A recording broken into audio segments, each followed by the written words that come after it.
tertinggi di Asia. Artinya jumlah orang yang meninggal dari semua jumlah kasus yang terkonfirmasi di Indonesia itu dibandingkan semua negara di Asia itu paling tinggi di kita. Tapi sebetulnya memang untuk angka ini yang pertama itu. Jadi tapi jangan khawatir, itu yang pertama yang saya sampaikan karena belum tentu angka itu sepenuhnya benar. Kenapa? Karena bisa jadi sebetulnya jumlah yang dites itu sangat sedikit. Sehingga jumlah yang jumlah yang dites sedikit, kemudian bisa saja mungkin ternyata di Indonesia atau di Jakarta itu sudah ada 1.000 yang meninggal. Sudah ada 1.000 yang terinfeksi oleh COVID-19, tapi yang meninggal 19. Jadi artinya nanti kematiannya makin kecil. Tapi saya mau lanjut saja, biar supaya lebih jelasnya. Apa itu coronavirus atau COVID-19? Jadi COVID-19 ini adalah penyakit infeksi saluran nafas yang dapat menular dari satu orang ke orang lain. Kenapa kita katakan sebagai penyakit di saluran nafas? Karena dia melewati atau melalui organ-organ saluran pernafasan. Antara lain adalah hidung, tenggorokan, saluran nafas, dan paru-paru.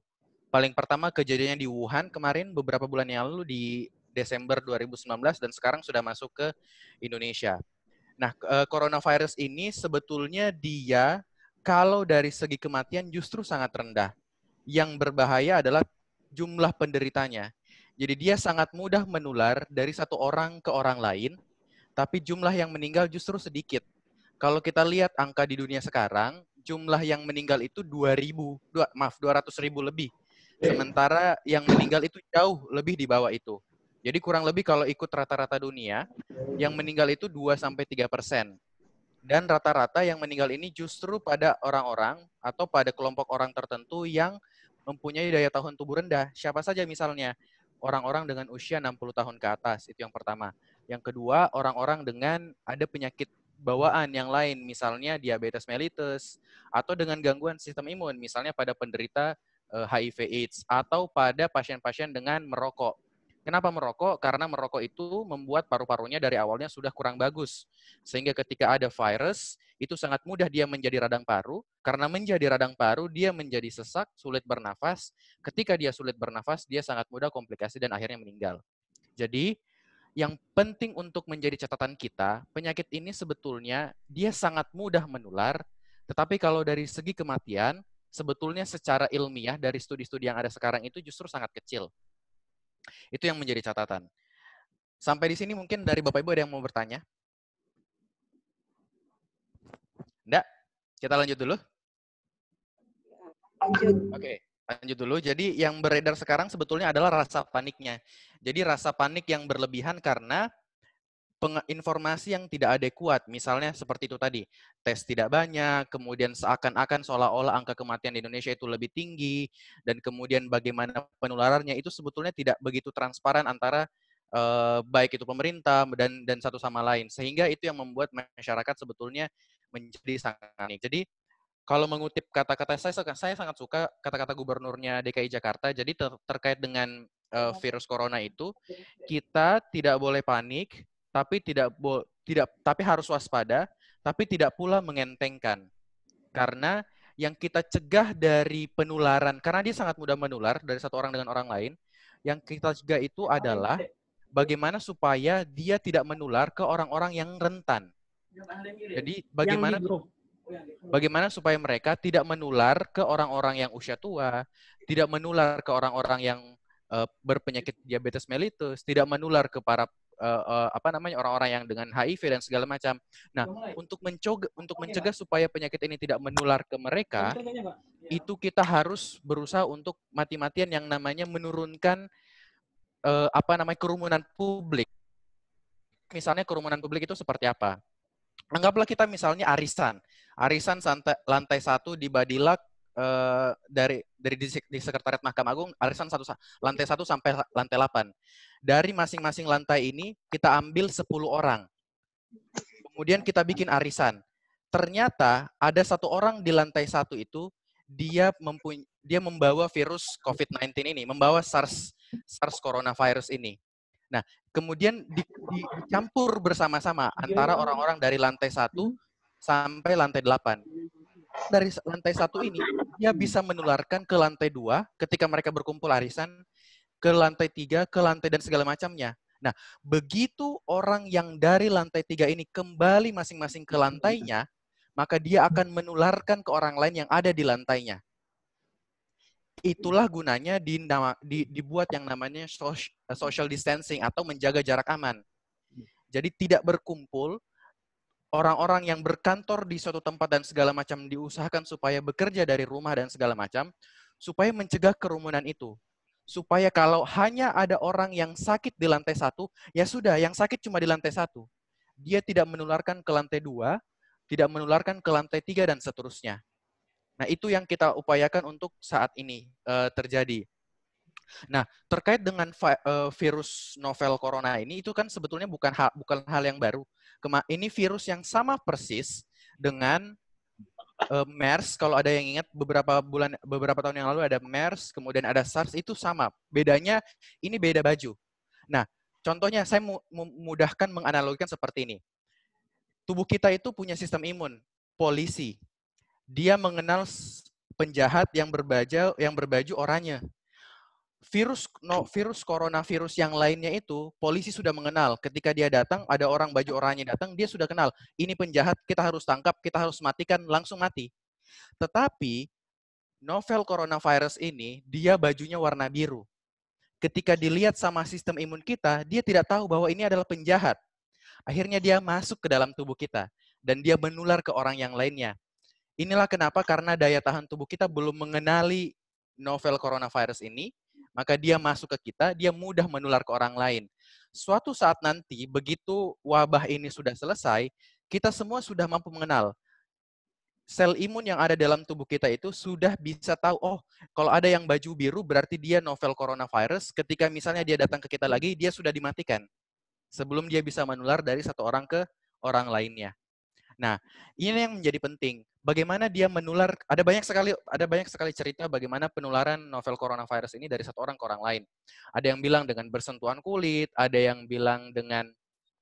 bahkan yang bilang dengan tatapan mata, ada bahkan yang bilang dengan HP dikirim dari China, kemudian virusnya menempel di HP tersebut, masuk ke Indonesia, kemudian orang yang memegang HP tersebut bisa tertular segala macam. Semuanya itu tidak benar. Jadi penularannya adalah dengan dia menular dari droplet atau butiran air yang keluar dari mulut kita ke orang lain. Dan saya ambil contoh lebih mudah begini. Saya misalnya dengan seseorang, itu dengan berbicara dengan jarak kurang dari 2 meter, mengomong, kemudian butiran air yang keluar dari mulut saya itu, ya yang kita cium biasanya bau-bau itu, keluar dari mulut orang, itu itu itu tercium sama orang lain, terhisap, masuk ke saluran pernafasannya, dia akan tertular. Itu seperti Bukan itu. Jadi air tapi bau. Bukan air tapi ya bau. bukan. Baunya itu aroma, tapi kan ada. Kan kalau kita ngomong depan orang kan kadang-kadang kayak basah-basah bagaimana Banyak gerimis ya. penular gerimis lokal. Jadi gerimis lokal. Jadi penularannya adalah seperti itu antara satu orang dengan orang yang lainnya. Nah, ada tapi tidak hanya dengan langsung seperti itu. Karena virus ini bisa bertahan di luar tubuh rata-rata 8 sampai 10 jam. Jadi contohnya begini. Saya pegang uang atau saya pegang gelas lah di depan saya seperti ini. Saya batuk. Kemudian saya batuk, butiran air dari mulut saya itu tertempel di gelas ini. Saya taruh di atas meja. Kemudian cleaning service datang. Setengah jam kemudian cleaning service datang. Cleaning service pegang gelas ini. Kemudian tidak sengaja dia mau upil gitu kan. Jadi yang ada dari sini itu masuk ke dalam hidungnya. Udah upil lah dia. Jadi virus yang menempel di gelas itu, dia masuk ke dalam saluran nafasnya, kemudian masuk ke dalamnya dan dia tertular dengan virus novel coronavirus ini. Ada yang bilang lagi ini dapat menular dari baju orang ke orang lain. Ya benar, bisa. Contohnya misalnya ini saya pakai baju lengan panjang misalnya. Saya batuk sekarang. Pulang ke rumah misalnya dipegang sama istri, aduh capek ya baru pulang kerja. Nah, istrinya pegang, ya kan? Istrinya pegang, kemudian istrinya ke hidungnya, ke matanya, dan segala macam, ya menular. Tapi menularnya bukan karena bersentuhan kulit dan segala macam, karena dari butiran air yang ada dari dalam mulutnya itu tertempel ke baju, bajunya dipegang ke orang lain, kemudian menderita. Jadi kira-kira seperti itu. Jadi transmisinya penularannya antara satu orang dengan orang lain melalui droplet atau melalui dari darah kita. Kira-kira bertanya? Kalau dengan keringat bisa nggak, Dok? Tidak. Kalau menular dari keringat, dia tidak menular dari keringat. Sekali lagi, virus ini adalah yang menular melalui saluran nafas, berarti melalui dari droplet-droplet yang butiran air yang keluar dari mulut maupun dari hidung. Tapi pasti dari mulut. Biasanya dari mulut pasti keluar. Jadi tidak menular melalui keringat. Kecuali dia batuk, kemudian tangannya sedikit berkeringat, batuk butiran air dari mulutnya itu menempel ke tangan.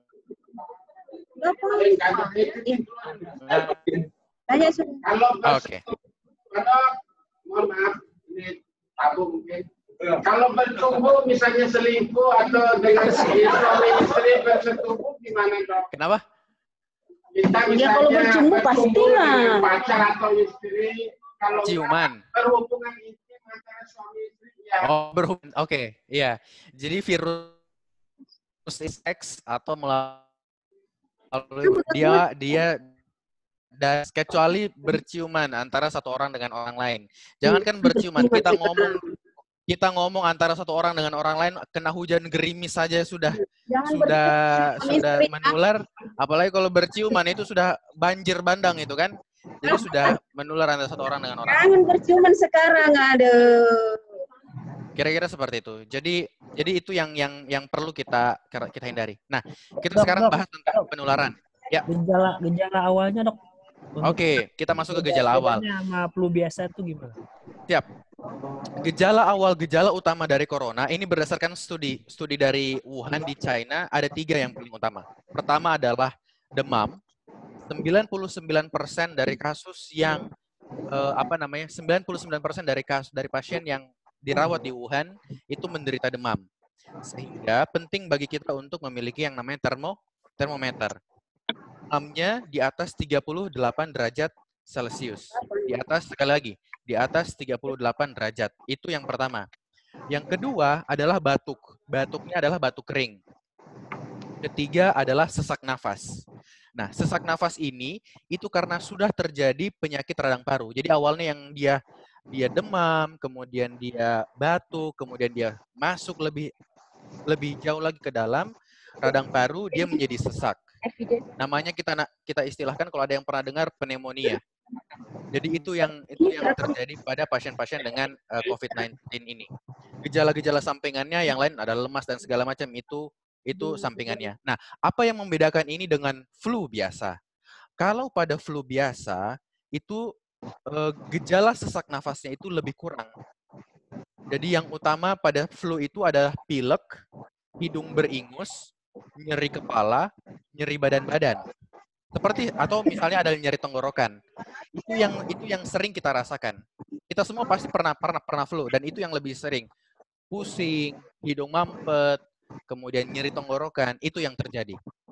Nah, ada lagi yang bertanya, bagaimana membedakan dengan alergi misalnya? Atau misalnya yang sering bersin-bersin. Nah, kalau bersin-bersin itu kalau misalnya pernah dengar dokter bilang itu rinitis alergi, itu adalah bersin-bersin. Jadi itu hal yang berbeda lagi. Bersin, mampet, dan segala macam.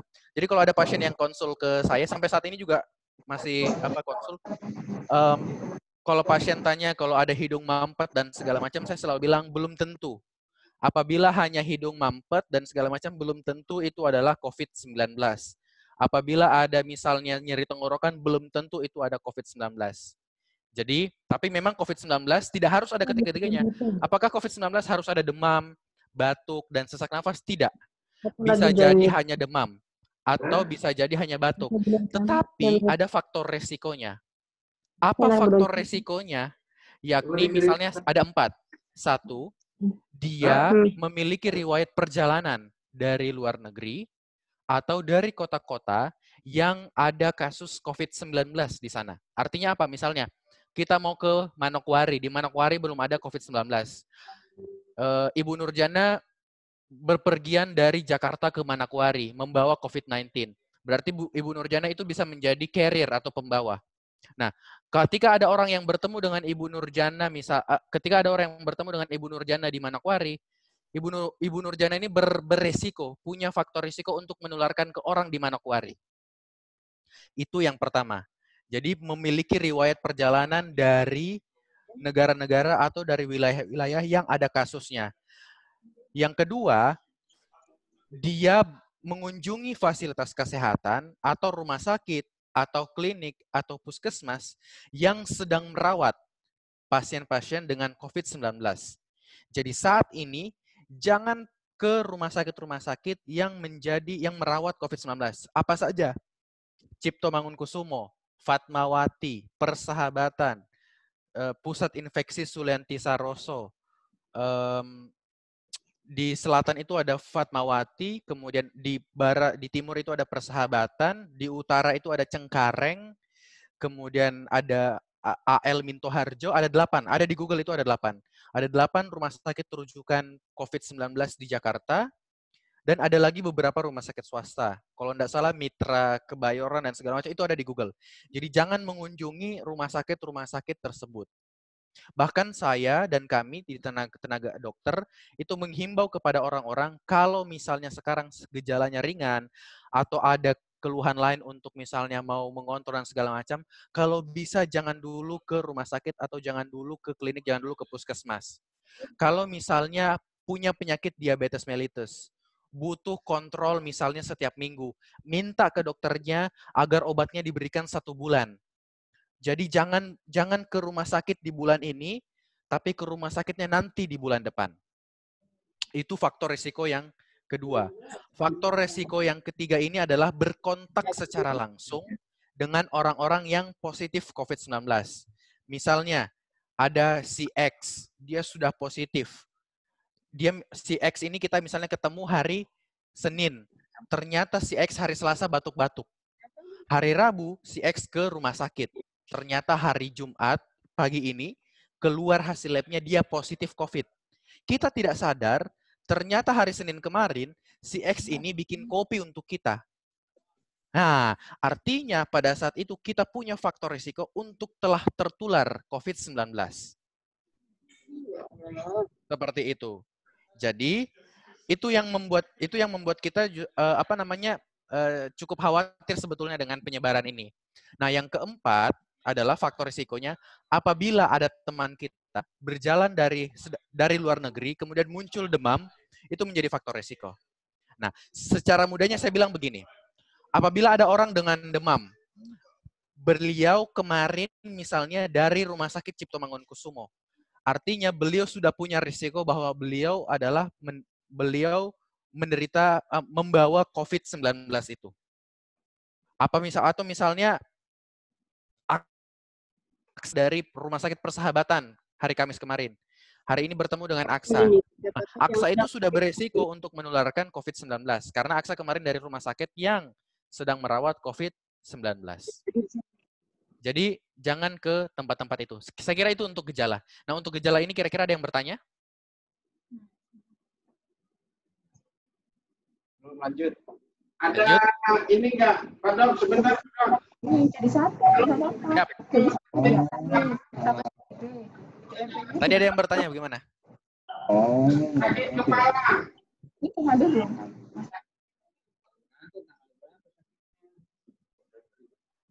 Sakit kepala ada nggak, Pak Dok? Suaranya kok lain ya? Ini. Ya. Sakit kepala pada 19 tidak harus kita temukan. Yang harus kita temukan hanya demam, batuk, dan sesak nafas.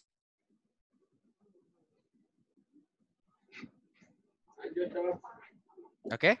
Ada lagi yang bertanya. Ada lagi tentang gejala. Tadi kita sudah bahas tentang penularan.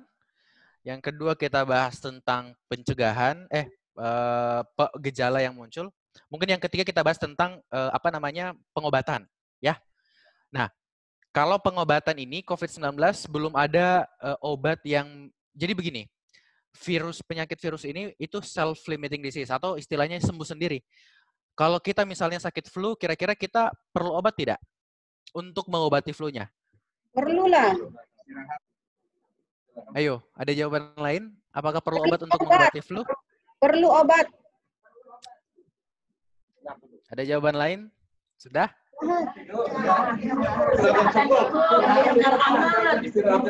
Ayo berkelahi. Oke, untuk flu kita tidak perlu obat. Flu itu sembuh sendiri. Kita tidak ada obat, kita bisa sembuh di flu. Apa? Karena flu penyakit yang bisa sembuh sendiri.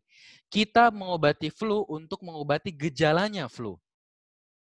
Bukan mengobati virusnya flu. Yang ini enggak ikut. Kita minum obat flu untuk mengurangi demam, untuk mengurangi hidung mampet, untuk misalnya mengurangi nyeri tenggorokan, tapi bukan untuk menghilangkan virus flu. Kenapa? Karena virus flu itu akan hilang sendiri.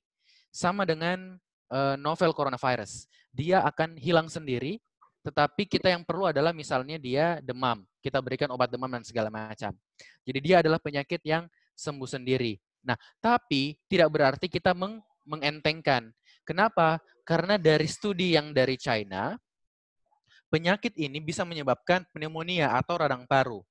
Jadi yang penting adalah kita ketika misalnya ada seseorang yang menderita, pertama, kita isolasi, kita taruh di suatu ruangan supaya beliau tidak keluar-keluar, supaya tidak menularkan ke orang lain. Yang kedua, kita jaga asupan nutrisinya, beliau makan dan segala macam. Ketiga, kita berikan istirahat yang cukup. Keempat, kita berikan motivasi, semangat. Harus diberikan semangat supaya mentalnya tetap terjaga. Nah, dengan cara-cara seperti itu, tapi kita tidak memberikan obat untuk mengurangi virus dari pasien tersebut, tidak. Sampai saat ini tidak. Jadi itu yang kita lakukan pada pasien-pasien dengan COVID-19 secara umum. Jadi dia bisa sembuh sendiri. Oleh karena itu, apabila misalnya saya di Amerika Serikat terkena misalnya COVID-19, saya cukup tinggal di rumah, saya jaga makan saya jaga istirahat saya jaga aktivitas fisik saya, tidak harus misalnya harus ke gym dan segala macam, yang penting di rumah bisa aktivitas dan segala macam. Saya maintain itu kurang lebih selama 7-14 hari, itu akan sudah hilang dengan sendirinya. Tapi kalau misalnya saya mengalami tiba-tiba sesak nafas yang memberat, sakit yang sangat ini, pada saat itu saya ke rumah sakit. Itu kalau misalnya kita tidak punya sistem kesehatan yang bagus, kita isolasi kita semua sudah penuh dan segala macam. Nah itu, kira-kira untuk manajemen atau pengobatan dari COVID-19. Nanti yang paling terakhir kita bahas bagaimana mencegahnya ini. Mencegahnya ini harus dimulai dari pencegahan individu dan pencegahan sampai ke kebijakan. Sampai pengobatan, kira-kira ada yang mau ditanya? Belum? Ayo. Nanti kita bahas juga apakah perlu masker atau enggak. Karena banyak sekali yang bertanya ke saya, apakah perlu masker atau enggak. Olahraga apa yang bisa menangkal virus tersebut? Tidak ada olahraga yang spesifik. Jadi yang penting aktivitas fisiknya cukup. Nah, tapi begini. Saat ini kan kita mengurangi penularan. Artinya, sebisa mungkin jangan melakukan olahraga di tempat-tempat keramaian. Apa misalnya datang ke gym. Yang kedua, senam berjamaah gitu misalnya. Wah, itu sudah maunya tadinya niatnya olahraga justru malah saling menularkan satu sama lain. Atau yang ketiga misalnya jogging. Nah, itu kalau bisa hal-hal yang tersebut dihindari dulu. Cari aktivitas fisik. Jadi tidak harus berolahraga. Yang penting saya bilang karena kondisinya sekarang emergensi, tidak harus berolahraga. Yang penting aktivitas fisiknya itu cukup dan bugar. Kalau tidak memungkinkan, tapi jangan karena sekarang banyak orang yang dihimbau berdiam di rumah. Tapi kalau dihimbau berdiam di rumah jangan juga rebahan terus. Justru harus ada aktivitas fisik ya di dalam rumah. Jadi tidak harus ada aktivitas olahraga yang bisa, misalnya sit up di rumah, push up di rumah. Ada beberapa pasien yang tanya ke saya, boleh tidak yoga di rumah? Boleh. Sepanjang itu membuat tubuh bugar dan segala macam, silakan lanjutkan. Oke. Ada lagi? Makan kemarin ya. Ada yang tanya tentang makan ya. Saya dengar baru-baru ini banyak sekali broadcast tentang kunyit, temulawak dan segala macam. Jadi hal-hal seperti itu belum dikonfirmasi oleh Organisasi Kesehatan Dunia dan belum juga dikonfirmasi oleh Kementerian Kesehatan untuk herbal tersebut. Jadi atau minum jahe merah, madu sakti, lebah apa, sarang burung walet dan segala macam. Madu gimana? Jadi begini, hal-hal tersebut itu meningkatkan daya tahan tubuh kita secara umum. Oke. Madu itu meningkatkan daya tahan tubuh kita secara umum, tapi tidak spesifik untuk corona. Kalau kuat sih juga bisa tangkap suaranya. Jadi dia meningkatkan daya tahan tubuh, membuat kita bugar dan segala macam, tapi tidak spesifik untuk corona. Kira-kira seperti itu. Ada lagi? Mas, mau tanya. Siap. Di dekat rumah itu beda gang, positif terkena COVID gitu. Pas ketahuannya itu pas dia udah meninggal di dalam rumah. Dan pas dibawa ke rumah sakit, ternyata itu positif COVID gitu. Apakah daerah rumah situ terkena gitu, bisa terpapar gitu? Mau jawaban yang bagus, jawaban yang kurang bagus? Yang bagus, Mas. Yang bagus ya. Kalau jawaban menurut ilmiahnya, ada risiko untuk rumah sekitarnya itu terpapar. Apalagi orang-orang yang melakukan close contact atau berhubungan dekat dengan orang-orang tersebut. Gitu. Kira-kira menjawab. Tapi lagi-lagi saya kembali lagi ke apa yang dari awal saya sampaikan tadi. Novel coronavirus ini dia anggap seperti kita menderita flu.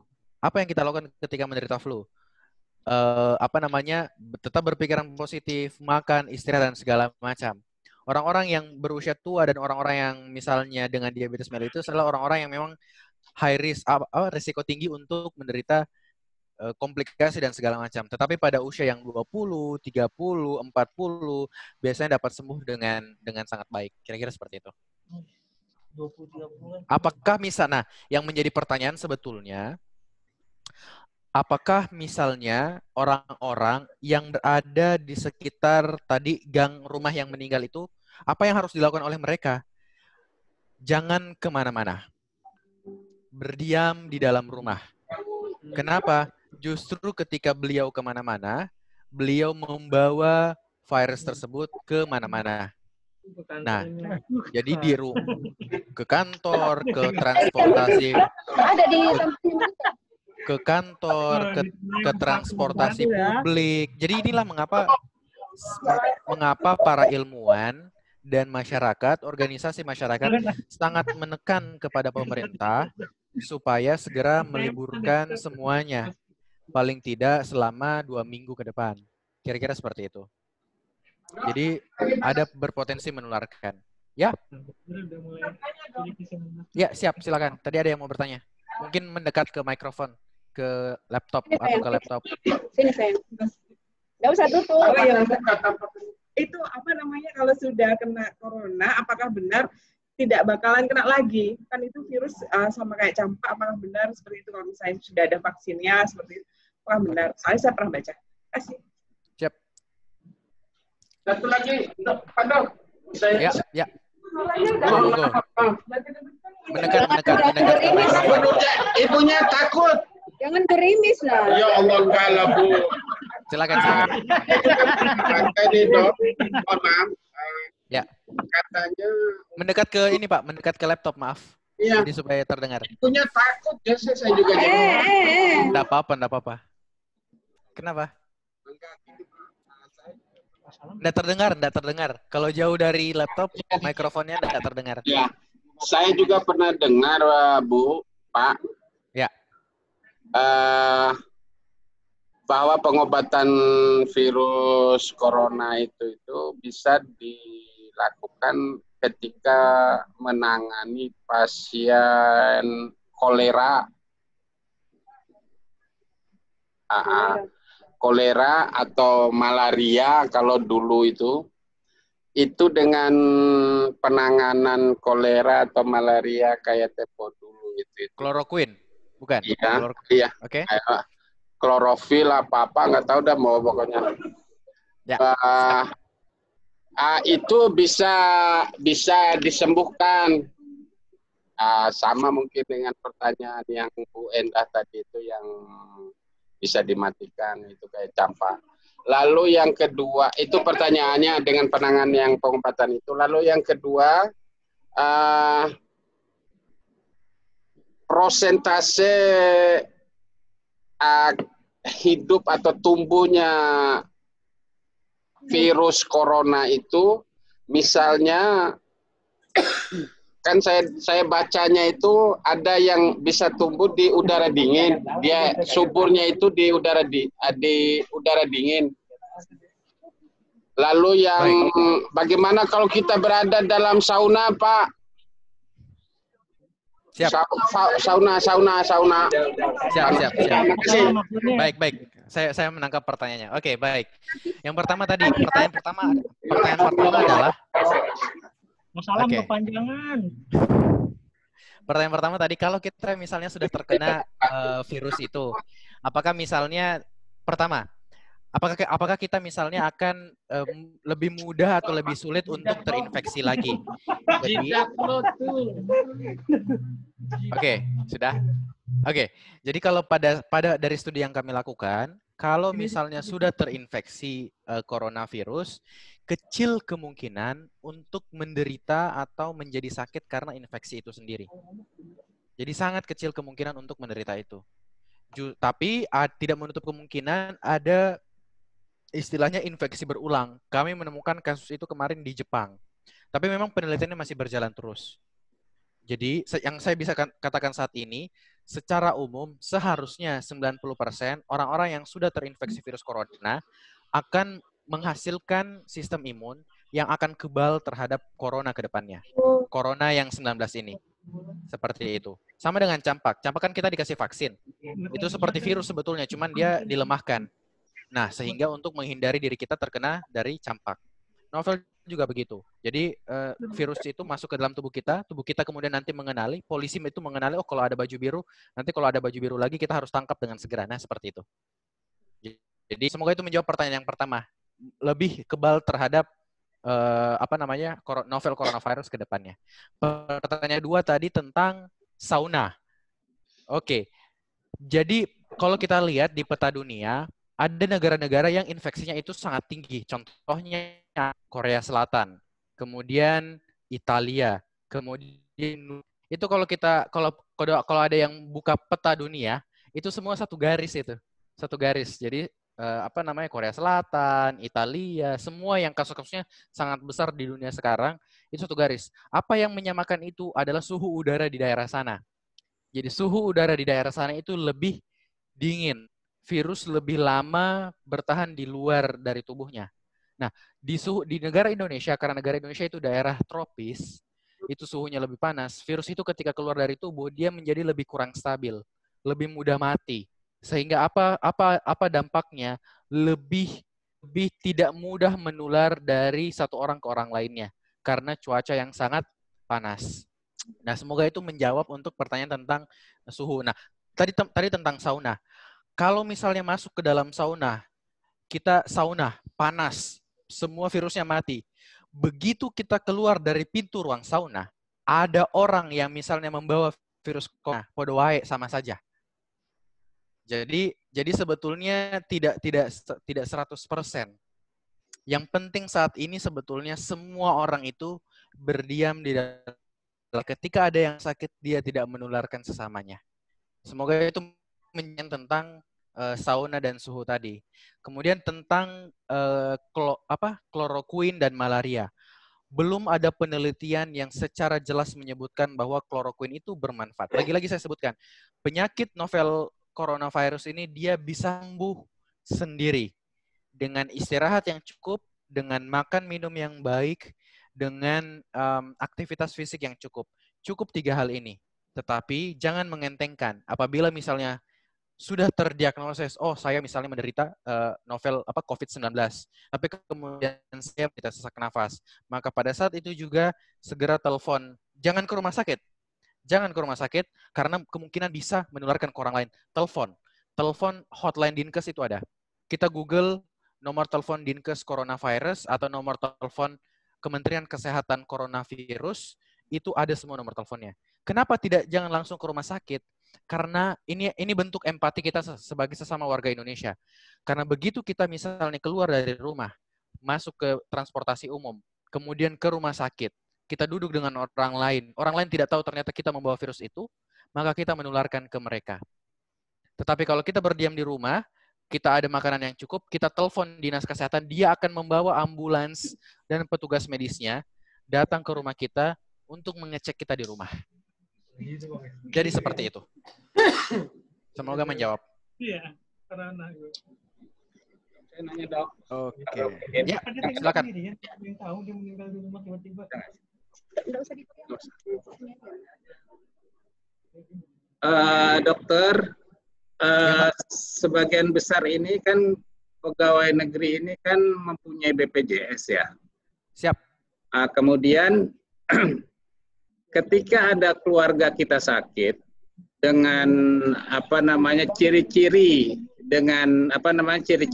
misalkan flu, demam, kemudian merasa badan tidak enak, ketika kita bawa ke dokter rujukan itu kan biasanya banyak sekali prosedur-prosedur yang harus dilakukan di dalam BPJS itu kan.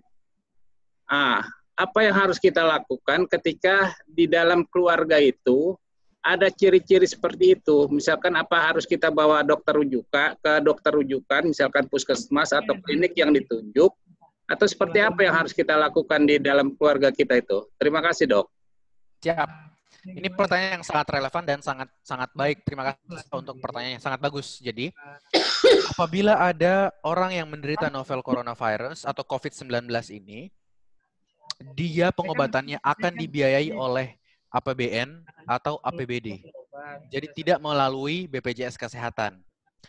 Artinya begini, yang saya bisa sampaikan. Apabila ada seseorang, pasien sakit, dia kemarin ternyata berkontak atau berkomunikasi atau jarak kurang dari 2 meter dengan orang yang positif COVID-19. Kemudian hari ini dia ada gejala, demam, sesak nafas, dan segala macam. Telepon hotline-nya, telepon hotline Dinas Kesehatan, telepon hotline Kementerian Kesehatan, maka dia akan dijemput. Pengobatannya semua jalan.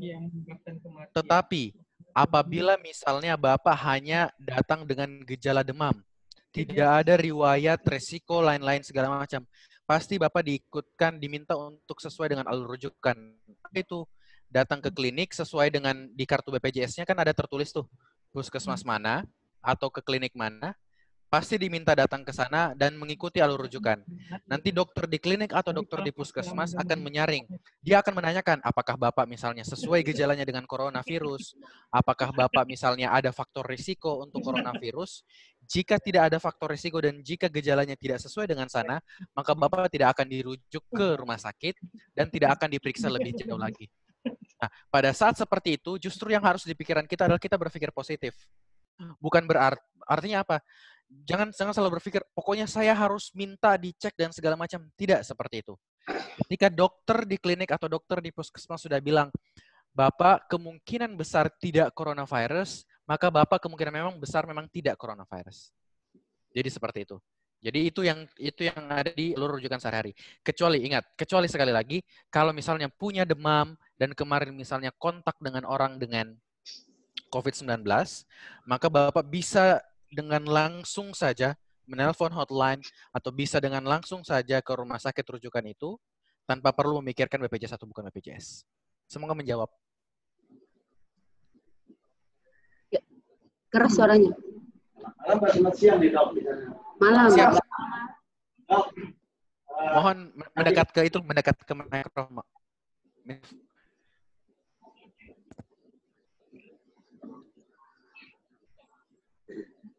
Siap. Tadi untuk mengantisipasi untuk menjaga ya kesehatan kita, olahraga, makan sehat, dan tidur yang teratur. Ya kan? Untuk hal itu kan kami kadang-kadang ada sedikit hangat.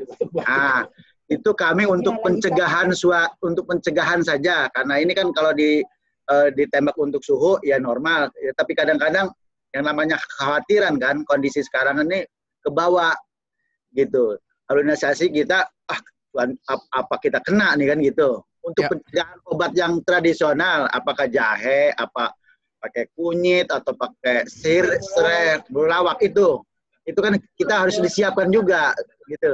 Itu aja. Atau obat yang lain lah untuk pencegahan ini. Makasih. Siap. Terima kasih Pak atas pertanyaannya. Saya sampaikan bahwa herbal itu berfungsi membantu suplemen ya, herbal atau suplemen atau apapun lah, itu ke tubuh kita itu mendukung secara umum. Tidak secara spesifik ke novel coronavirus. Jadi jangan berpikir bahwa dengan minum kunyit sudah pasti 100% saya terhindar dari penyakit ini. Tidak seperti itu. Artinya minum kunyit itu tidak harus ketika ada wabah ini, bisa dengan di hari-hari lainnya. Tetapi apabila sekarang misalnya mau minum herbal, mau minum multivitamin dan segala macam, itu bisa untuk mendukung.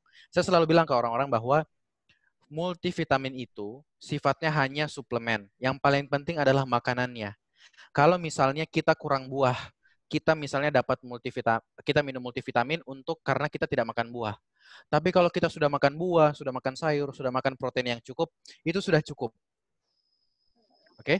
Jadi multivitamin dan segala macamnya itu sebagai suplemen. Lagi-lagi namanya saja sudah suplemen. Artinya apa? Penambah. Kalau kita misalnya makannya kurang dan segala macam, kita minum suplemen. Kenapa? Karena memang makannya kurang. Karena memang sayurnya kurang. Karena memang vitaminnya kurang. Jadi kita perlu suplemen tambahan untuk tubuh kita. Kira-kira seperti itu. Tapi kalau kita sudah makannya cukup, dan yang paling penting, jangan sampai juga begini. Minum multivitamin setiap hari, tetapi proteinnya kurang, tetapi sayurnya kurang, tetapi multivitaminnya kurang, itu sama saja. Sama saja bohong maksudnya. Jadi, yang paling penting makan pokok hariannya yang dicukupkan, suplemen dan segala macam itu penambah. Semoga menjawab, Pak. Dok, ini ada pertanyaan. Ada saya baca di WA bahwa untuk ngecek bahwa kita ada virus di dalam tubuh ini, memang bisa dicek seperti itu. Ada pengecekan, tetapi itu dibayar 1,6 dan hasilnya itu 3 hari baru didapat. Apa memang seperti itu? Apa benar? Baik. Terima kasih. Jadi untuk memastikan seseorang itu mempunyai virus di dalam tubuhnya memang betul. Itu pemeriksaan namanya tes molekuler. Jadi ada yang ingat tusuk telinga? Semua pegang. Kalau dimasukkan ke telinga rasanya enak begitu. Tusuk telinga. Jadi seperti tusuk telinga itu, Dari Amerika. Tusuk telinga, kita masukkan ke dalam mulut, tenggorokan, itu di-swab, disapu bagian tenggorokannya, diambil, diletakkan di kaca, kemudian nanti diperiksa. Itu pemeriksaan molekuler seperti itu. Nanti kita akan lihat apakah ada virus atau tidak. Tetapi ini hanya dilakukan pada orang-orang yang memang punya gejala dan punya faktor risiko. Tidak semua orang bisa melakukan pemeriksaan ini saat ini. Kenapa? Karena kapasitas lab kita terbatas, jumlah lab yang bisa melakukan terbatas, dan ada prioritas saat ini. Artinya apa? Ada orang-orang yang memang punya gejala. Ada orang-orang yang memang punya faktor risiko, berkontak dengan orang-orang yang COVID-19. Itu dulu yang kita prioritaskan untuk periksa. Jadi orang yang sehat bugar, orang yang tidak ada keluhan, orang yang tidak ada faktor risiko, itu tidak diperiksa dulu. Tidak dianjurkan untuk periksa. Semoga menjawab. Dan memang harganya seperti itu. Gitu. Oke. Ada lagi yang bertanya? Oh iya, silakan. Silakan. Mohon maaf, ini kan saya pernah mendengar kalau di negara-negara lain sudah ada yang menemukan vaksinnya, tapi kan memang belum diuji cobakan. Apakah untuk saat ini sudah ada obat atau mungkin dari obat-obatan pabrikan, apakah ada yang bisa untuk menahan, paling tidak meredam untuk virus corona itu sendiri? Terima kasih, Bu. Pertanyaannya bagus sekali ya. Jadi sekarang untuk penemuan vaksin terhadap novel coronavirus ini masih dalam tahap penelitian. Jadi penelitiannya itu masih ada di Amerika, jadi belum diproduksi dan segala macamnya. Itu seperti itu. Itu tentang vaksin. Yang kedua tentang obat. tentang obat, lagi-lagi saya bilang, novel COVID-19 ini tidak ada obat yang spesifik untuk mencegah itu. Tidak ada obat yang spesifik untuk mengobati itu. Kenapa? Karena dia memang penyakit yang sembuh sendiri. Sekali lagi, itu harus selalu kita tanamkan ke ini kita, bahwa penyakit ini penyakit yang sembuh sendiri, tetapi kita tidak boleh menggampangkan. Begitu kita misalnya tercuriga, terkena dan segala macam, segera di rumah, isolasi diri, makan dan istirahat yang cukup. Kalau misalnya ada gejala demam, minum paracetamol, minum obat demam dan segala macam, cukup sampai di sana. Jadi belum ada obat yang secara khusus mentarget virus ini. Dan vaksinnya juga masih dalam tahap penelitian. Bertanya deh. Saya mau bahas masker, karena kayaknya banyak yang pakai masker. Yes, I see. Oke. Masker itu ada dua. Ada masker yang seperti yang sekarang dipakai-pakai dan segala macam. Ada masker yang mahal itu, masker yang namanya N95. Nah, masker itu, jadi begini, partikel yang keluar dari dalam mulut kita, butir-butir hujan gerimis lokal itu yang keluar dari mulut kita, itu ukurannya bermacam-macam. Ada yang ukurannya besar, ada yang ukurannya sangat kecil. Masker, ya mutiara-mutiara indah yang keluar dari mulut kan. Jadi, masker kita itu ada dua sisi. Ada sisi luar, ada sisi dalam. Sisi dalam masker yang warnanya putih itu fungsinya untuk menyaring, supaya yang dari dalam tidak keluar. Seperti itu. Nah, partikel atau mutiara-mutiara indah yang ukurannya besar, dia akan tertahan. Ini misalnya masker, mulut kita di sini. Ya. Kemudian, ini adalah lingkungan luar. Ada partikel sebesar ini, dia akan tertahan. Dia tidak akan keluar. Sehingga fungsi masker itu sebetulnya menahan yang dari dalam untuk tidak keluar. Pertanyaannya, menahan supaya tidak keluar. Tetapi ada sebagian kecil. Kalau ada partikel yang ukurannya misalnya jauh lebih kecil, contohnya misalnya pulpen ini kan jauh lebih kecil, dia tetap bisa tembus keluar. Tapi paling tidak kita bisa menahan partikel-partikel yang ukurannya sebesar ini untuk keluar dari mulut. Makanya masker ini sangat efektif bagi orang-orang yang sakit. Kalau yang tidak sakit? Pertanyaan berikutnya, bagaimana yang tidak sakit? Kita baliklah, misalnya begini ya. Ini misalnya hidung orang, ini adalah mulut orang lain. Untuk orang yang misalnya tidak sakit, ini masker, itu kan dia tidak, bagaimana ya? Ya ini hidung orang lah. Ya beginilah. Ini ada masker, melindungi misalnya, ada partikel yang besar begini, dia tidak akan masuk ke hidung orang lain. Tetapi kan ada partikel yang ukurannya kecil seperti ini. Nah, partikel yang ukurannya kecil seperti ini, dia akan tetap tembus ke masker dan terhirup oleh orang lain. Sehingga sebetulnya masker tidak begitu efektif menurut penelitian untuk mencegah seseorang dari mencegah seseorang untuk tidak menderita, untuk tidak terinfeksi virus corona itu. Begitu. Saya ulangi lagi, dia lebih efektif bagi orang yang sakit untuk menahan partikel besar keluar dari dalam mulutnya, tetapi yang kecilnya tetap bisa keluar. Nah, untuk orang yang sehat, ya, masker besar itu sudah tidak ada sebetulnya. Kenapa? Karena dia tertahan, ya kan, di masker orang lain. Tetapi kan ada yang ukuran kecil ini. Ukuran kecil ini dia akan tembus itu ke orang-orang. Oleh karena itu, banyak ahli yang bilang, dan banyak memang kita dokter-dokter yang bilang, tidak efektif sebetulnya masker untuk orang-orang yang sehat, tetapi sangat efektif untuk orang-orang yang sakit. Fungsinya apa bagi orang yang sakit? Bukan untuk melindungi dirinya, untuk melindungi lingkungannya, supaya lingkungannya tidak terinfeksi oleh dirinya. Seperti itu. Semoga menjawab. Nah, apakah ada masker yang bisa melindungi kita? Ada sebetulnya. Maskernya yang namanya N95 itu. Yang ketat sekali dan segala macamnya. Tetapi N95 ini sekarang jumlahnya sangat terbatas. Dan diutamakan untuk tenaga-tenaga medis yang berhadapan langsung dengan pasien. Sehingga mohon maaf, jadi inilah gotong royongnya kita. Masker N95 kita prioritaskan untuk ke tenaga medis, masyarakat, juga sebetulnya masyarakat yang sehat itu sebisa mungkin tidak memakai, kalau bisa masyarakat itu hanya yang sakit memakainya, bahkan kalau yang paling penting itu pasien-pasien di rumah sakit itu yang penting. Karena kan mereka jauh lebih berisiko tertular. Seperti itu. Semoga menjawab tentang masker. Oke. Ada lagi yang bertanya enggak? Nah, ini yang penting pencegahan lain, jangan lupa cuci tangan. Karena ya itu tadi yang saya bilang, ada misalnya ada yang angkat gelas dan segala macam itu tidak sengaja, ternyata tadinya terkena gerimis kecil dari orang gitu ya, itu harus ini. Jadi harus selalu cuci tangan sebelum memegang wajah, mulut dan mata. Kira-kira seperti itu. Bapak ingin bertanya, silakan. Ya. Buka dulu, Mas.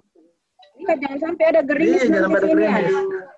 Dok, mau tanya, di WA beredar untuk mengecek secara fisik, itu katanya nahan napas 10 detik, kalau dia tidak batuk berarti bagus, tidak terkena corona. Benar tidak, Dok?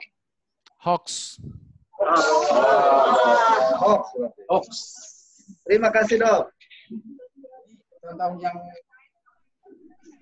Ada pertanyaan enggak? Ya. Tunggu. Ya. Saya bisa mencegah corona. Apa? Itu apa namanya jamu-jamuan itu apa benar bisa mencegah corona? Jamu-jamuan. Ayo, tadi saya sudah. Ayo, Ibu, silakan Ibu Nur menjawab. Dijawab. Ini Tante Prinsita, Nak. Dijawab Ya, dulu. Ibu Nur menjawab, silakan. Tadi kan sudah diceritakan. Ya. Jawab dulu. Kan tadi sudah diceritakan, ayo. Jawablah. Enggak, maksudnya saya ingin tahu apakah yang saya ingin sampaikan itu sampai di sana gitu loh. Atau mungkin ada orang lain di sana yang mau menjawab. Nanti saya tinggal koreksi apa yang kurang. Perlihatkan jamunya, Dek. Bukan, maksudnya ada tidak orang lain yang di sana yang bisa bantu menjelaskan. Itu mengandung apa. Kemudian juga ada ahli dari entah saya lupa dari mana bilang katanya empon-empon itu punya kayak antiseptik gitu kan, dia ada kandungan seperti kayak kunyit itu. Nah itu efektif juga untuk mencegah. Apakah itu benar?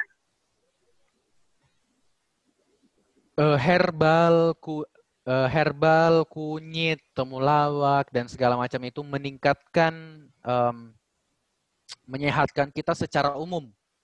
Tapi tidak spesifik melindungi kita dari COVID-19 dan coronavirus. Kira-kira seperti itu.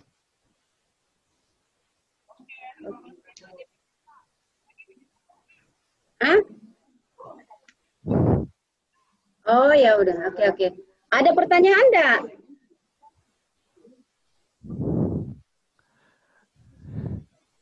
Oke.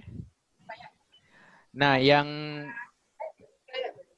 ya, silakan. Assalamualaikum warahmatullahi wabarakatuh.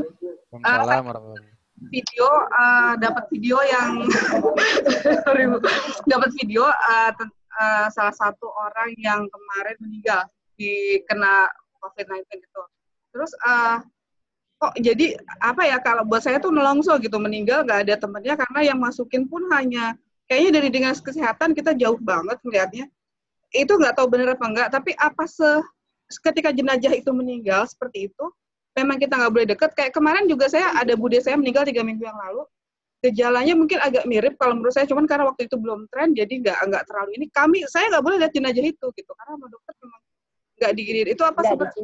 Nggak diizinkan itu apa sampai segitunya gitu, karena sedih juga ngeliatnya kalau ngeliat yang kemarin, karena ngeliat fotonya sampai yang kuburin tuh hanya tukang kubur sama dari dinas kesehatan, kayaknya keluarga jauh banget itu sampai sebegitunya gitu. Kalau tadi dengar hanya cuma dari liur dan lain sebagainya kan kayak gitu. Itu aja, makasih. Terima kasih, pertanyaan yang bagus, Ibu. Tadi saya sampaikan bahwa virus itu kan bisa bertahan di luar tubuh kurang lebih dalam beberapa jam. Artinya, misalnya ada pasien yang meninggal, tidak serta-merta begitu meninggal, kemudian virusnya mati pada saat itu juga. Dia masih bisa, bertahan atau masih bisa muncul pada saat itu. Masih bisa, ini jam 3 pagi, masih bisa hidup kurang lebih dalam beberapa jam setelah pasien itu meninggal. Sehingga memang Bahkan tidak dimandikan ya kalau SOP-nya di ini dan segala macam, dan sepertinya sih dibolehkan ya kayaknya, seperti untuk menurut fatwa ulama agama dan segala macam untuk tidak dimandikan. Jadi langsung dibungkus dan segala macam dan dikuburkan, dan seminimal mungkin orang yang berinteraksi dengan beliau. Kira-kira begitu. Memang jawabannya secara singkat adalah itu prosedurnya. Nah, virus masih bisa menularkan. Cukup jelas? Sekalipun sudah meninggal ya? Sekalipun sudah meninggal. Karena dia masih kurang lebih beberapa jam. Kalau sudah diguyur air begitu masih ada enggak kumannya anunya virusnya? Kan sudah dimandikan. Iya, tapi kan ada dan segala macam. Pun juga orang yang memandikannya kan dengan ini dan segala macam. Jadi itu untuk menjamin tidak terjadi penularan ke orang lain. Jadi itu yang dilakukan. Sip. Yang paling penting sekarang ini adalah kebijakan. Nah, itu kalau kita dari individu dan segala macam. Nah, ini ada beberapa hal-hal yang menarik untuk bisa didiskusikan. Mungkin kalau di tataran kebijakan, yang pertama, sebisa mungkin untuk diupayakan, ditanyakan ke pimpinan-pimpinan untuk aktivitas kantor itu dikurangkan dan segala macam. Kalau beberapa tempat yang lain juga bahkan aktivitas keagamaan itu dihilangkan. Saya sudah 2 minggu di sini tidak sholat Jumat karena memang dari kita sangat tegas di sini. Aktivitas keagamaan kita kurangkan. Masjid-masjid Indonesia di Amerika juga kita sudah tutup, jadi memang tidak ada sama sekali berjalan, semuanya dari rumah. Bahkan kalau yang saya dengar di beberapa negara lain seperti Kuwait dan segala macam, azannya sudah diganti dari hayya 'alas shalah diganti ke, saya lupa bahasa Arabnya, untuk sholatnya di rumah. Jadi hal-hal seperti itu dikurangi dan segala macamnya. Tadi pagi ada apa lagi ya kira-kira? Kira-kira seperti itu. Ada lagi? Tanya. Jangan lupa itu mungkin hand sanitizer disiapkan di berbagai sudut di kantor. Itu untuk hal-hal yang kalau memang ternyata misalnya masih masuk kantor, hand sanitizer disiapkan di berbagai macam sudut kantor untuk menjaga kebersihan, hygiene dan segala macam. Diletakkan di sela-sela engsel pintu. Kenapa? Karena kita tidak sadar ketika kita buka pintu kan kita pegang gagang pintunya. Nah, setelah pegang gagang pintu, cuci tangan dan segala macamnya. Setelah bekerja di kantor, cuci tangan dan segala macamnya. Bahkan sekarang itu kalau misalnya kita banyak aktivitasnya di luar rumah, di keramaian publik dan segala macam, kalau bisa bawa baju bawa baju ganti. Jadi ketika pulang ke rumah, itu bajunya sudah berbeda, sudah bersih, sudah tidak membawa dari luar. Sekarang tenaga medis semuanya dihimbau, bahkan diwajibkan untuk membawa baju 2 ke rumah sakit. Jadi dia tidak membawa virus itu dari tempat kerjanya ke rumahnya. Karena yang paling berbahaya sebetulnya adalah kita yang berada di luar ini membawa virus ke orang-orang yang ada di dalam rumah. Begitu. Berarti baju yang dipakai hanya 1 kali ya? Nggak boleh dipakai? Iya. Nah ini yang menarik. Kalau misalnya memang terekspos atau terpapar dengan lingkungan luar rumah, karena kita tidak menjamin kebersihannya, maka bajunya hanya sekali dipakainya. Gitu. Cukup kah? Semoga cukup kira-kira. Masih ada enggak? Enggak apa-apa. Ya. Lingkungan kita belum ada kepastian untuk meliburkan. Pekerjaan kita kurang terdengar Bapak. Minta tolong mendekat ke mikrofon. Ada sama pasaran tadi yang sudah.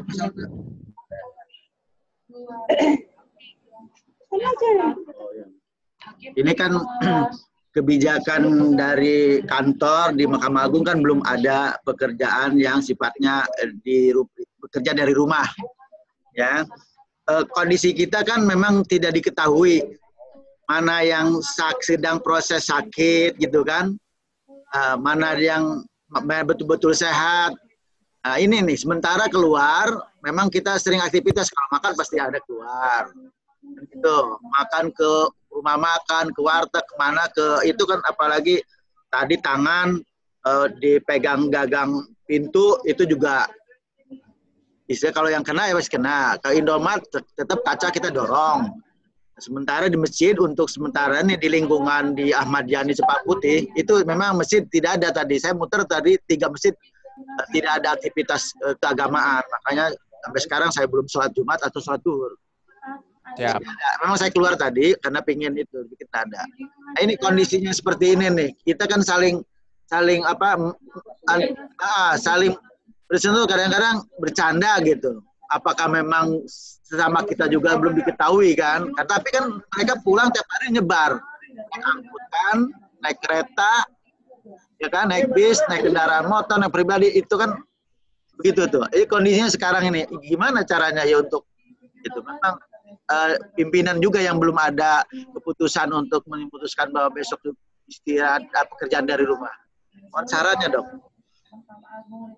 Terima kasih, Pak. Ini pertanyaan sulit sekali dijawabnya. Jadi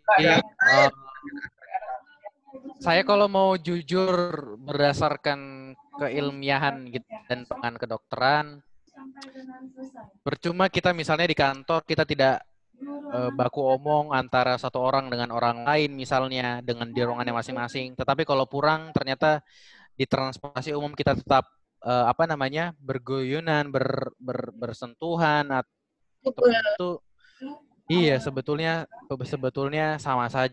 Cuman ya bagaimana ya? Ini sudah bukan ini sudah main kebijakan yang begini-begini, Pak. Sebetulnya jadi agak sulit.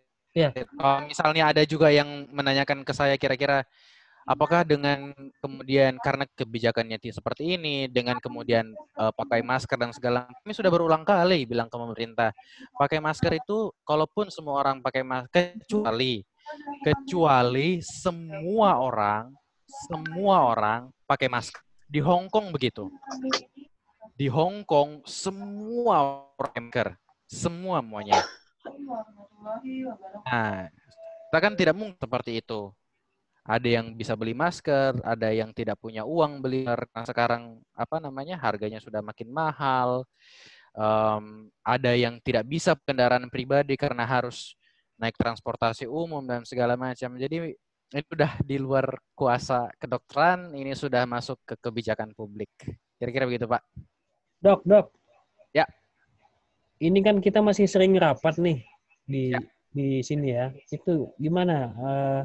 Supaya lebih amannya gimana? Jaraknya berapa meter gitu atau gimana?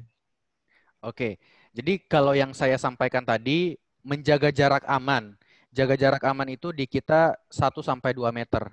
Jadi kalau sekarang ada yang contohnya misalnya ibu yang, mohon maaf ibu yang misalnya jilbab ungu dengan jilbab itu sepertinya masih kurang dari 1 meter antara satu sama lain. Misalnya contoh, ini ibu bukan pasti ngomong, ini contoh saja misalnya, contoh misalnya, atau bapak misalnya yang bertiga dengan satu laptop, itu contoh hal seperti itu. Itu sebisa mungkin kita tidak yakin 100%, itu 100% akan mengurangi, tapi setidaknya itu yang bisa kita lakukan saat ini. Paling tidak ketika kita ngomong satu sama lain, ya tadi itu sudah bisa paling tidak mengurung untuk satu sama lain. Jadi upaya-upaya itu yang kita lakukan saat ini. Dan dibukakan semuanya kalau memungkinkan. Ini bagus yang seperti ini, rapat-rapat online seperti ini hal-hal seperti ini kalau memungkinkan dibudayakan. Ada beberapa pemerintah juga mencontohkan ada beberapa seminar-seminar yang sudah menjarakkan antara satu kursi dengan kursi lain. Itu sudah berupaya untuk dijarakkan. Itu juga upaya yang sangat positif. Cuman yang jangan sampai ketika misalnya dengar seminarnya berjarak tapi ketika misalnya ambil makanannya berguyunan. Jadi sama saja podo. Jadi memang ada banyak hal yang perlu kita pikirkan. Jadi kalau mungkin di satu sekretariat Badilak ini misalnya sekretariat Mahkamah Agung ini ada tim tersendiri yang dibentuk. Jadi timnya mungkin dikepalai sama dokter yang ada di gedung tersebut. Kira-kira menilai kegiatan-kegiatan mana sih yang sehari-hari itu berisiko untuk meningkatkan penularan antara satu orang dengan orang lain. Sehingga itu dikurangi. Itu hal-hal yang sederhana. Tidak ada orang yang berpikir bahwa ketika seminar misalnya, meskipun kursinya dijarangkan, tapi waktu ambil makan semuanya berkumpul jadi satu. Itu kan hal-hal yang sederhana. Tapi tidak ada orang yang memikirkan hal itu. Tapi itu penting. seharusnya nanti ambil makanan itu bergantian.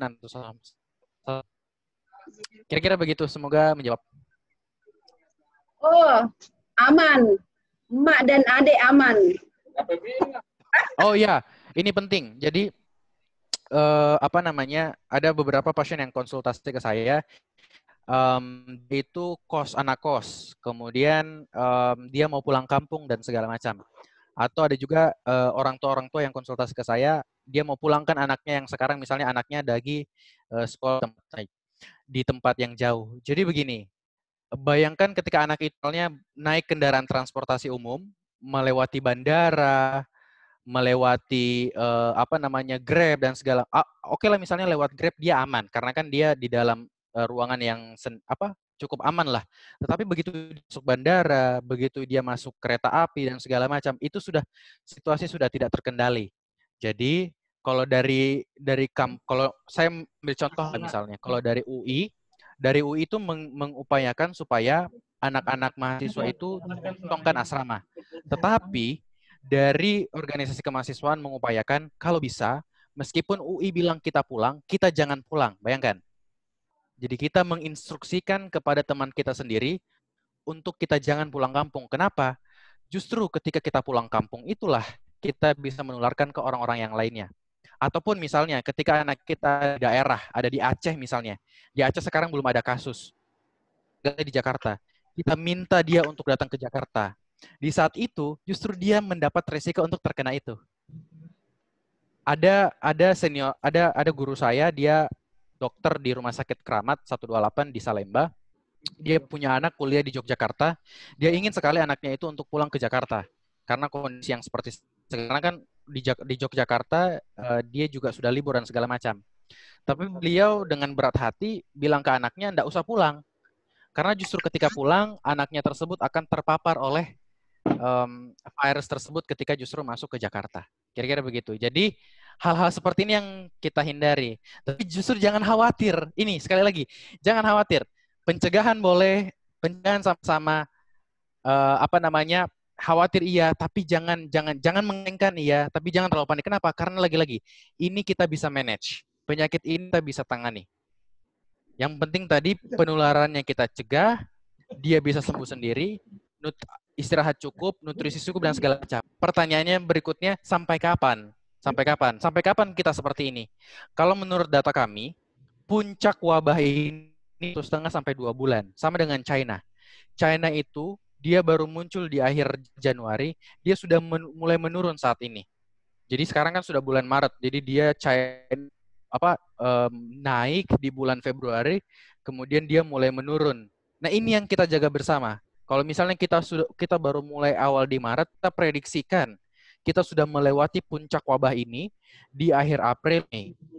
Jadi kalau kita bisa kuat sama-sama, kita bisa mencegah kita budaya hidup bersih sama-sama selama kurang lebih 2 bulan ke depan, insya Allah kita sudah melewati ini, puncak wabah ini.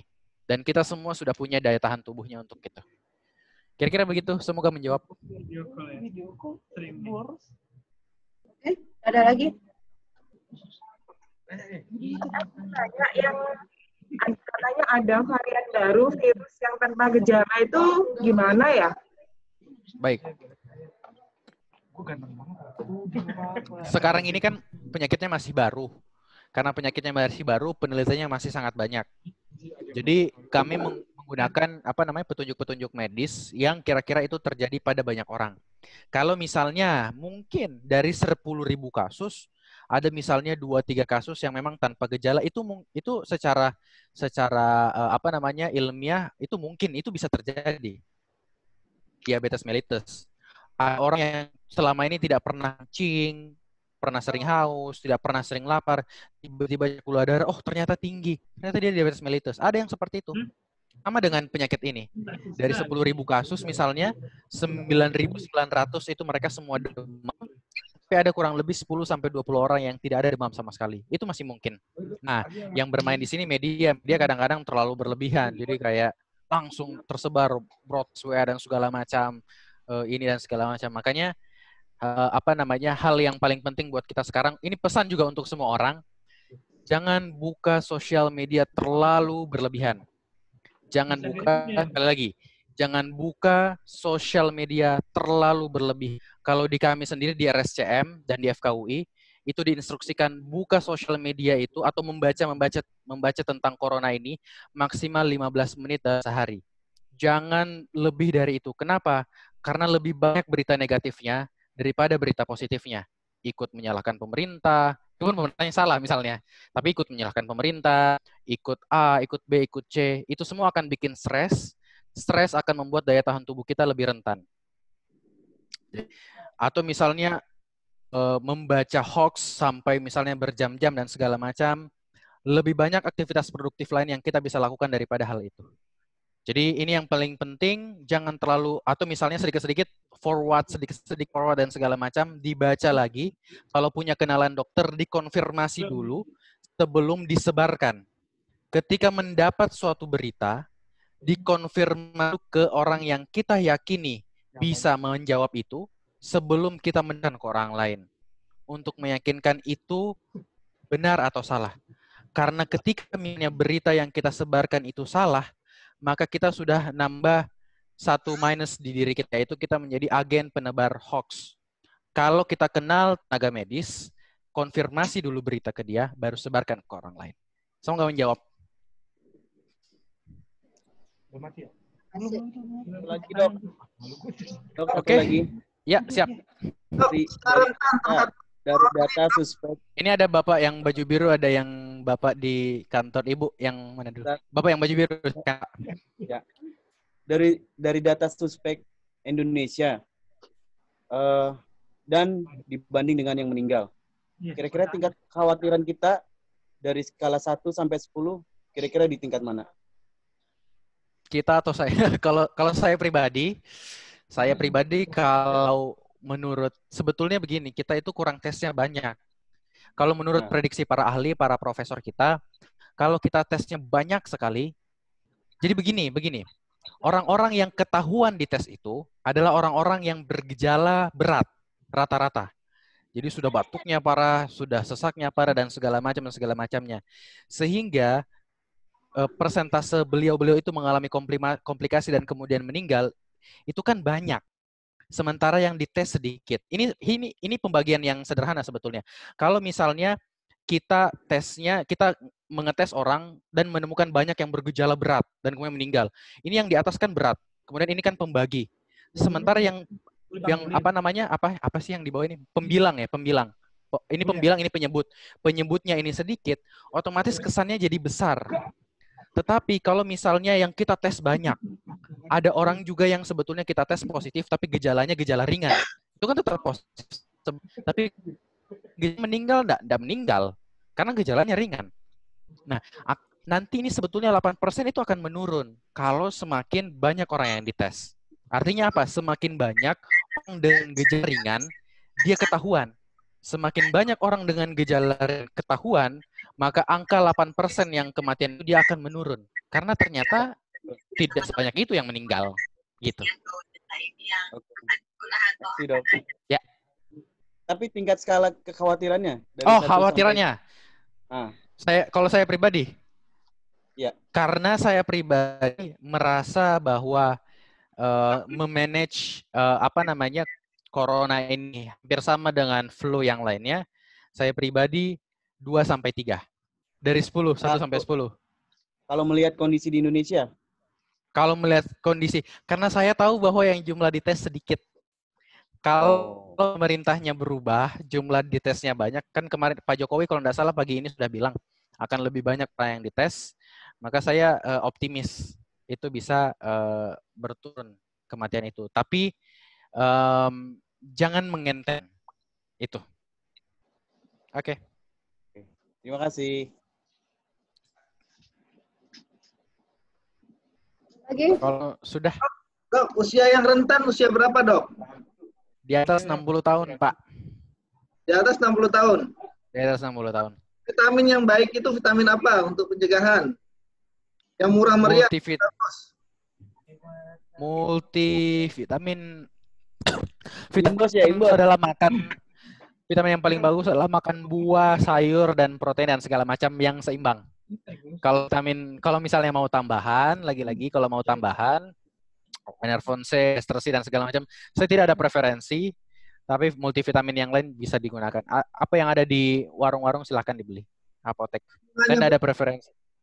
Vitamin C terbanyak atau yang multi? Boleh. Vitamin C boleh. Boleh, vitamin C boleh. Ada lagi? Bu, saya mau nanya, Bu. Ya. Silakan. Selamat siang, Mas Aksa, waktu Indonesia. Siang. Ya, waktu Indonesia.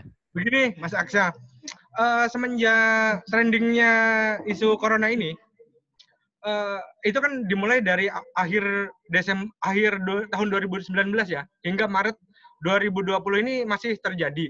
Dan tadi Mas Aksa menjelaskan bahwa apabila kita percaya, ini akan berakhir pada April 2020.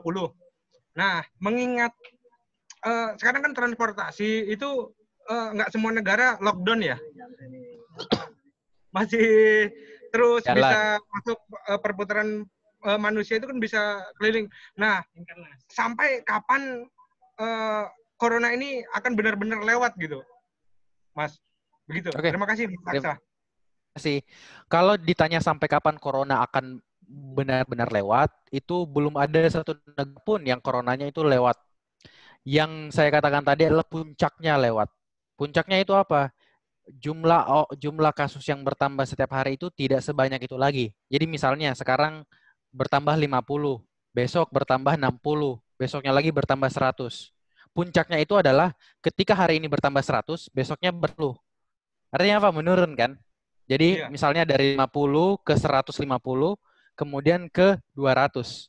Artinya kan berkurang penambahan jumlah kasusnya.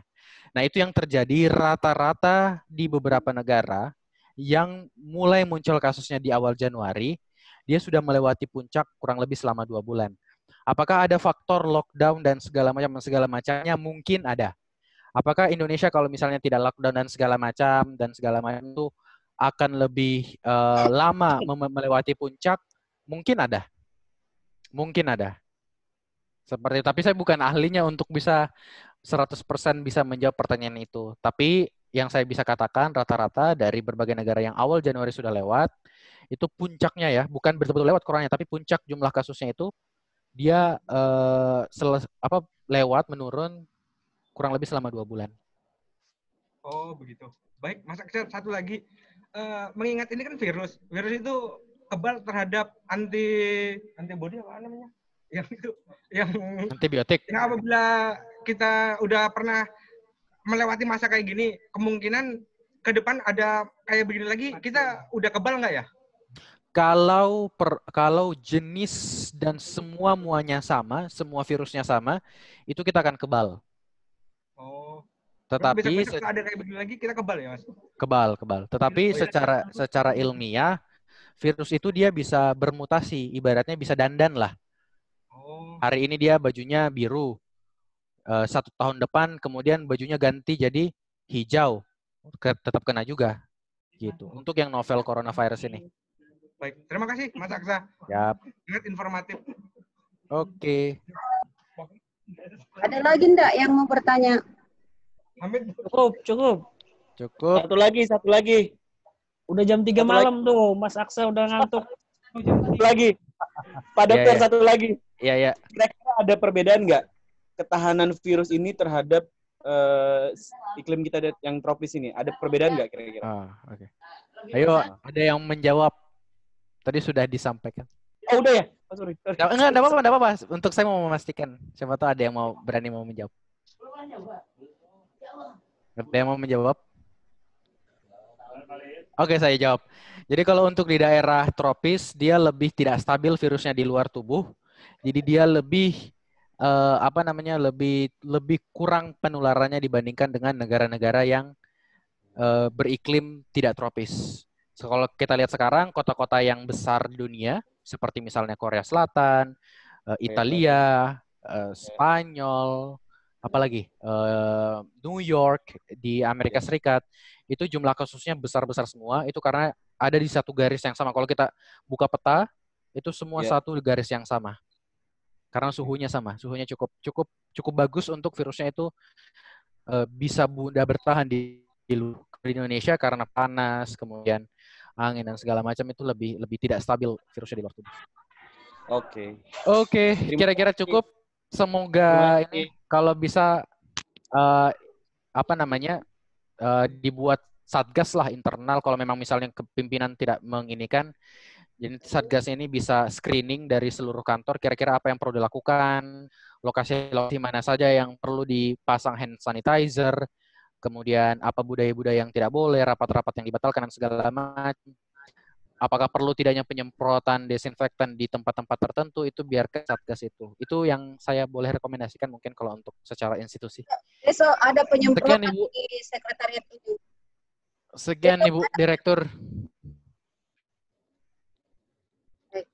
Nanti SPJ-nya kontrol bakal Bu Direktur.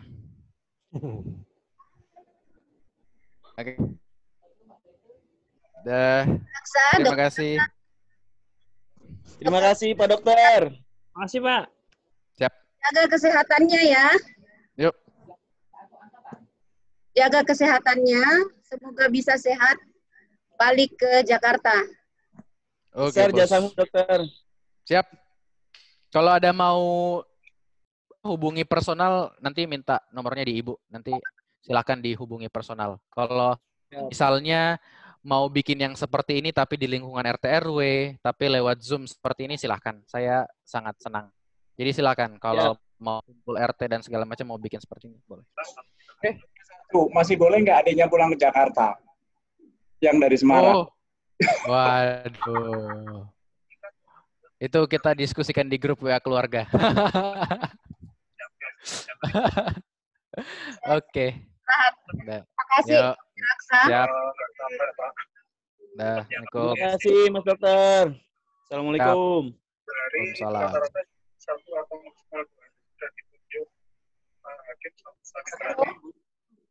Halo. PA Surabaya juga begini hari Senin. Ya. Nanti tak kirim linknya ya. Ya.